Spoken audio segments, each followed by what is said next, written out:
Hello ကိုပြအောင်ပြော ဒါလေးကဘယ်မှာလဲ ကျွန်တော်မြန်မာကိုရင်လမ်းမပေါ်တစ္ဆာလန်ထိတ်မှာ မင်းကမှစောင့်နေငွေထားတဲ့ကိစ္စပြဿနာကြီးကြက်တက်နေတယ် ဘာမှငွေတော့လေကျွန်တော် ဟာစောင့်နေကွာလာပြီငါဒါပဲ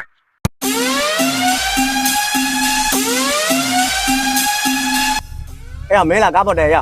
ကားပေါ်တယ်ဝိုင်တက်နေတယ် ဒါပြီ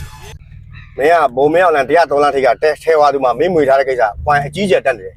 မင်းကသူ့ဘာလို့သွားနေတဲ့မွေကိုဖင်နဲ့ကောက်တယ်နော်အိပ်ပြောနေတဲ့ကြောင်းမှာခလုံးတက်တိုက်တာကိုမင်းကဆောက်ပြဿနာတက်မှာပေါ့ဟိုမှာဓာတ်နဲ့ပိုင်းလိုက်ပြီးအကြီးကျယ်ပဲဝိုင်တက်နေတယ်အခုထဲသွားသူငါတို့သွားမယ်နော် ကိုပြအောင်ကျွန်တော်ဘာလုပ်လို့လဲဘာမှလည်းကျွန်တော်မလုပ်ထားဘူးဟာတကယ်ပြောတာ မင်းဘာမှလာမရှင်းပြနဲ့ငါပြောတဲ့ထဲသွားသူရောက်ပြီလားမင်းရှင်းလိုက်ခဲ့လိုက်အထဲရောက်မှရှင်းမယ်ပြဿနာအားလုံးလာပြန်လာ ကိုပြအောင်ပိုင်းလိုက်ပြီဆိုတာဘယ်အောင်ပြောရလဲဘယ်အောင်ပြောရလဲပိုင်းလိုက်ပြီဆိုတာဘယ်ရလဲ ငါပြောတာဓာတ်နဲ့ပိုင်းလိုက်တယ်ဆိုတာမြန်ပါအောင်ထင်တာလေငါပြောတာဖေးရမင်းမနေ့က point တဲ့လို့ဖေးရတိလက်ဆောင်ဝယ်ပေးထားတာအဲ့ဒါကိုပိုင်းပြီးစားနေကြတာငါတို့နောက်ကျရင်လက်စားလက်လာမှကြာမှာမဟုတ်ငါတို့ကလာတာမြန်သွားလို့စားလို့ရတယ်လားလာစားအဲ့ဒါကိုပြောချင် โอเคဒီနေ့ရောက်ရှိနေတဲ့နေရာလေးကတော့ဘုံမင်းအောင်လမ်းမပေါ်103လမ်းထိပ်မှာရှိတဲ့ထဲဝါသူကားရှုံးလုံးလေးပဲဖြစ်ပါတယ်โอเคဒီမှာကအင်ဂျင်ပါဝါကြီးကြီးနဲ့ဇိမ်ခံနေတဲ့ customer တွေအတွက်